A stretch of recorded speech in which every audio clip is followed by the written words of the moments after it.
I've got a big surprise, folks! Well, hello folks. I'm glad to be back with you. And today is gardening day. Yes, we've got the garden planted. So now I'm going to show you on the film how we did it, how it's done. Anybody with an apartment can do this, and you can plant anything you want. You pick your favorite, you get your supplies, and you're ready to garden. Yes, in your apartment. But we did sneak something in, okay? Where I live, there is a couple of raised beds out front of the fourplex that I live in. Well, I took a little liberty and snuck some onions in. Okay, folks, we're going out front to see the scene of the crime where we planted the onions out in the raised garden beds, okay? So nobody knows about but us. Don't tell anybody, okay? They'll never know.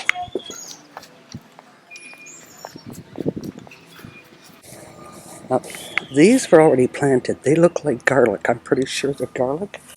But look there. Those are the onions. They're red onions, okay? Because, maybe that's what it's going to take. We just walk down the street and see a piece of land and, plant something. Hey, if it works, it works. That's the idea, folks. We got to do what we can, especially in these times, okay? We just don't know, again, where this is going. So, if we can do anything, just plant and grow something. Anything. Even a herb. You can make a tea. You can have mint tea. Grow a herb. It doesn't have to be a vegetable. It can be a herb in your window. But get growing. Everybody get growing. So, let's get this gardening on the way. What do we need to start? Well, we need soil. Because without soil, none of this is going to happen. So, we need soil. Then we need a 5-gallon food-grade bucket. On it will be a mark somewhere. And the mark we're looking for, it's got the triangle with the 2 in the middle and the HDPE. That's how you know it's a food-grade bucket, okay? So make sure you check for that. That's most important because you don't want to be putting food inside a bucket that wasn't made for food. You don't want to even think maybe gasoline or something else was in there. Remember, this is food, folks. We're putting this in our belly. We want a food-grade bucket. That's important. So we need that. Okay, what else do we need? Well, we're going to need some kind of wick. Now, I chose an old hose that I have. All it's had in it is water, so I know it's safe. And what I did is I cut it because we're going to put it to the bottom of the bucket, right to the top, like that.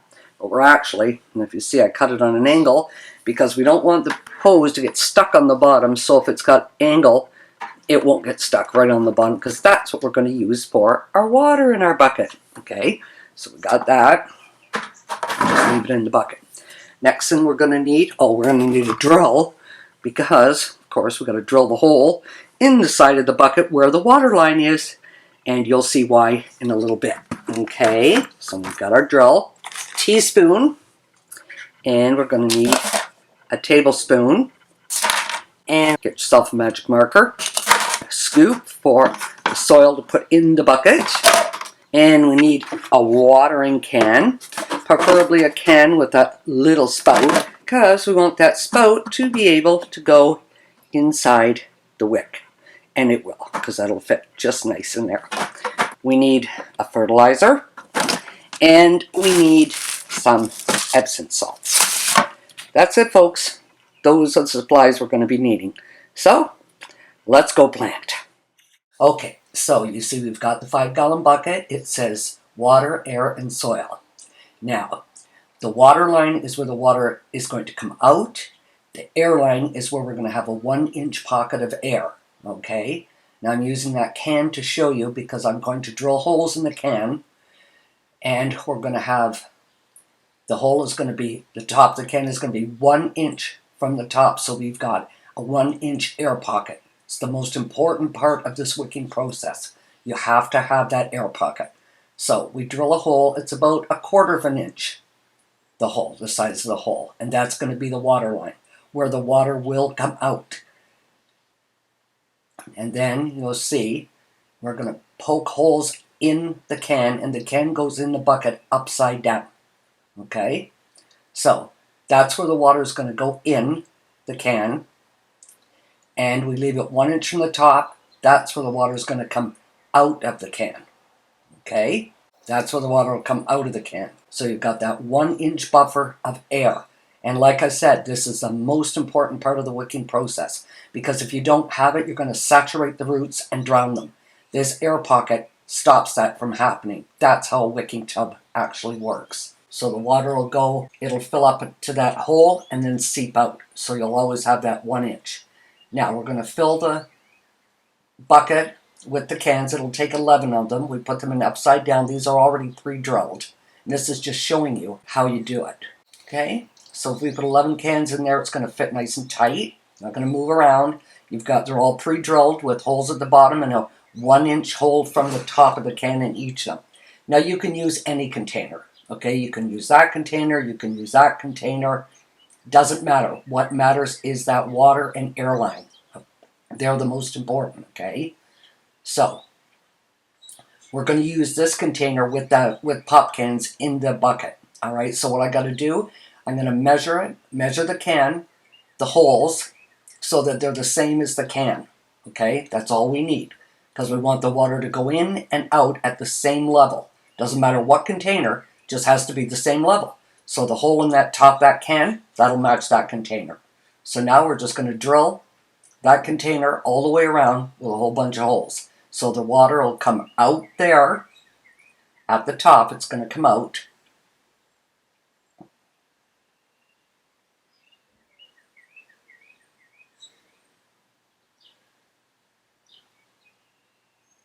And the water will go in there.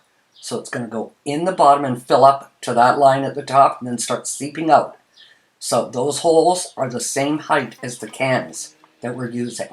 Okay, exactly the same height. So we put the container in there. That way you just use whatever you've got laying around. Okay, we don't need to use as many pop cans in that one. Now we're going to start. Oh, there's the wick. There's the wick. We put the wick in the bottom and we put the angled one to the bottom, and then we start adding the soil. Now the soil we want to go just above those cans. And then we're going to stop, because this is where we're going to add our fertilizer. So now that we're there, we're just going to cover those cans. Okay, now we're going to use our fertilizer. And what is it? Okay, the fertilizer, it always comes with 3 numbers on it. Always, okay? It's a 10, 10, 10, 30, 30, 30, or different numbers. For instance, this is a 12, 4, 8. So the first number represents nitrogen. So we want higher nitrogen because this is a new plant. So you add more nitrogen in the beginning. So we're starting with 12 nitrogen. 4 is the middle number, which is phosphorus. We don't want a lot of that right now. And the last number is potash or potassium. And so this is a 12, 4, 8. So we want 12 for the nitrogen, the highest amount, because that's what starts the plant. Later on, we're going to move to a higher count for the phosphorus, the middle number, because that's what gives you the roots and the blooms. Okay, so if you don't get a lot of blooms on your plant, then you know you don't have enough phosphorus. Okay, that's the reasoning. Then in the end, we want a little higher of the potassium or potash, because what that does, it finishes the fruit, okay? It gives you the meat. So if you don't have a lot of meat on the plant, that's why. So now we're going to add 3 tablespoons of the fertilizer.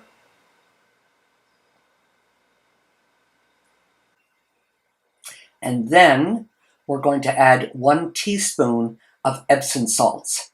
The Epsom salts is actually magnesium sulfate, and it helps fight any bloom rot, okay? So it's really important to put in. And now we're going to add the rest of the soil to fill it up. Move it around, add some more till we top it right off. And there we go. Now we're going to plant lettuce. So what we do, we tip it upside down, and the lettuce, I watered it in the morning so it's nice and damp and easily falls out, okay?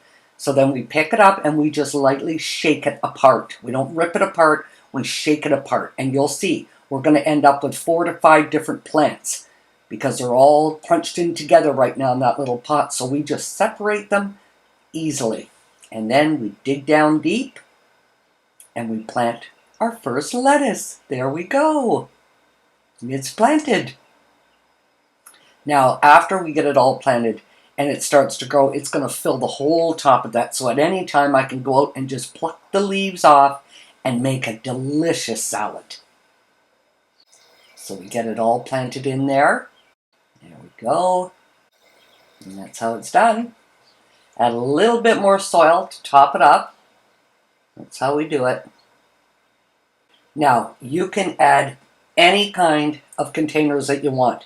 The important part is, remember, it's the water line that matters. They've all got to have the same equal amount of water line. So wherever that pop can is, and you've got that 1 inch from the top of that pop can when it's upside down, or whatever container, okay? But you want, in a 5-gallon bucket, you want to measure up at least 1 pop can for the height of the water line and the air line. And then you can use any container, okay? Now we're going to plant some peas. Yeah, and do the same thing as you did with the lettuce. You just lightly shake them apart, get them all planted in. And there you have it. We have our peas. Now we're going to have to add a piece in because I lost the footage of how to water them. And I guess we need to know how to do that. So I'm going to go outside right now with all the planters that were done. And I'm going to water. We'll start with the lettuce and I'll show you how this works. Okay, folks? All right, let's go back out and take a look at that. Okay. Once you get the plant all in, and you start filling it here. And listen.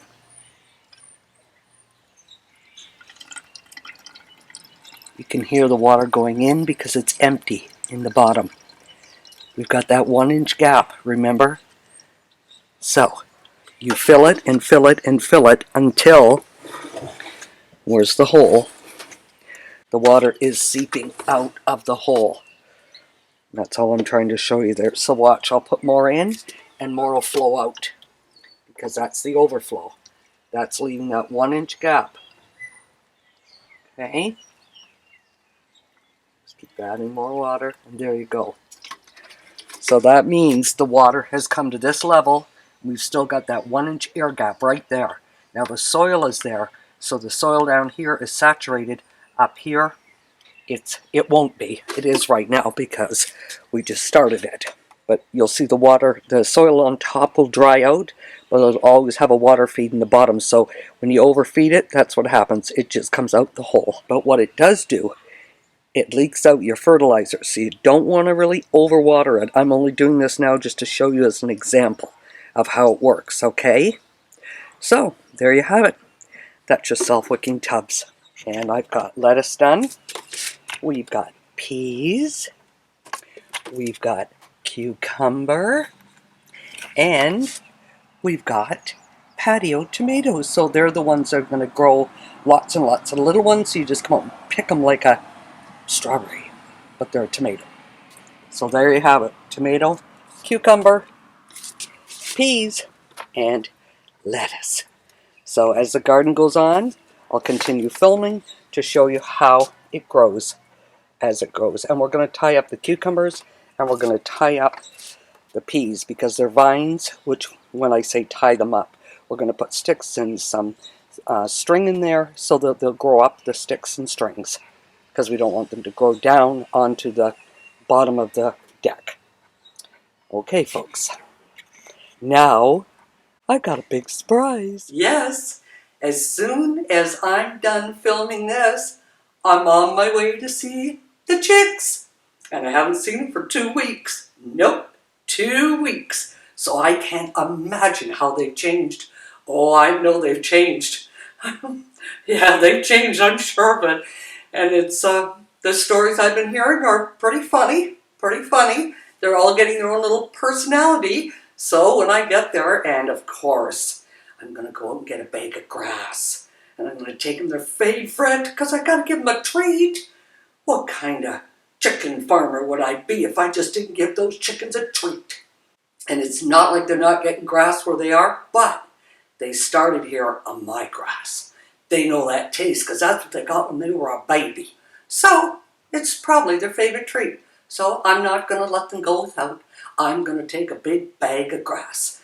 Okay, folks, stay tuned for my next video because it'll be the chicks. Oh, yes, it will. Oh, and don't forget, If you like what you see, hit subscribe, hit that like button, and don't forget to ding that bell. And where's Walter today? Walter, where are you? Yeah, he's just roaming around the living room, weren't you? Say hi to YouTubies. Can you say hi to YouTubies, Walt? Go ahead. Yeah, are you a pretty bird? Oh, he is a pretty bird. Say bye-bye, YouTubies. Say bye-bye, YouTubies. Okay, folks, see you on the next video with the chicks. Bye-bye.